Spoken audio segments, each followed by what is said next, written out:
Vous avez travaillé donc sur le cerveau comme simulateur d'action, la Oui. simulation en interne. Quel lien y a-t-il de manière immédiate entre cette simulation de cet organe particulier qu'est le cerveau et le jeu? Puisqu'au mot ludin, c'est l'homme en tant qu'il joue. Le jeu.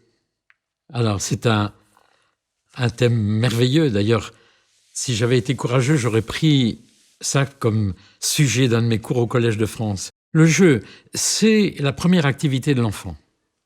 C'est-à-dire la façon dont le cerveau du jeune enfant prend contact avec le monde.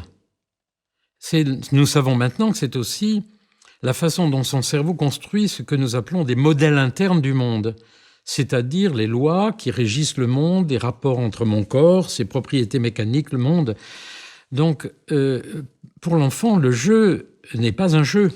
Le jeu, c'est la façon fondamentale d'établir des relations avec le monde. Et, en même temps, aussi, comme je le mentionnais d'ailleurs il y a un instant, c'est la façon pour le jeune enfant d'établir les relations avec autrui. Alors, il le fait d'emblée, puisqu'au fond, nous sommes des créatures essentiellement intersubjectives. L'enfant a le contact avec la mère, donc nous n'existons pas sans autrui.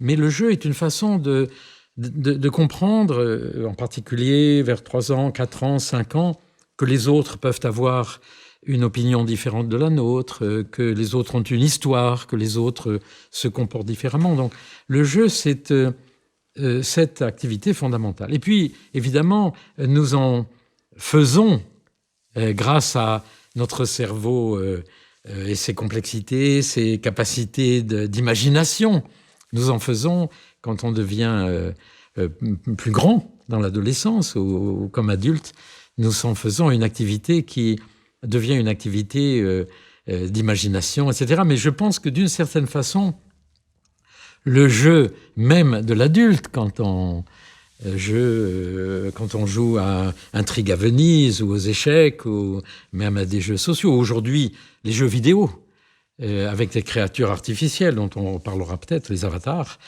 il s'agit toujours d'une certaine façon non pas seulement de se distraire, mais d'aller avec le monde. Et le sport, finalement, s'intègre dans ce désir, finalement, que l'évolution nous a donné, puisque nous sommes les produits de l'évolution, d'aller interagir avec le monde, avec autrui.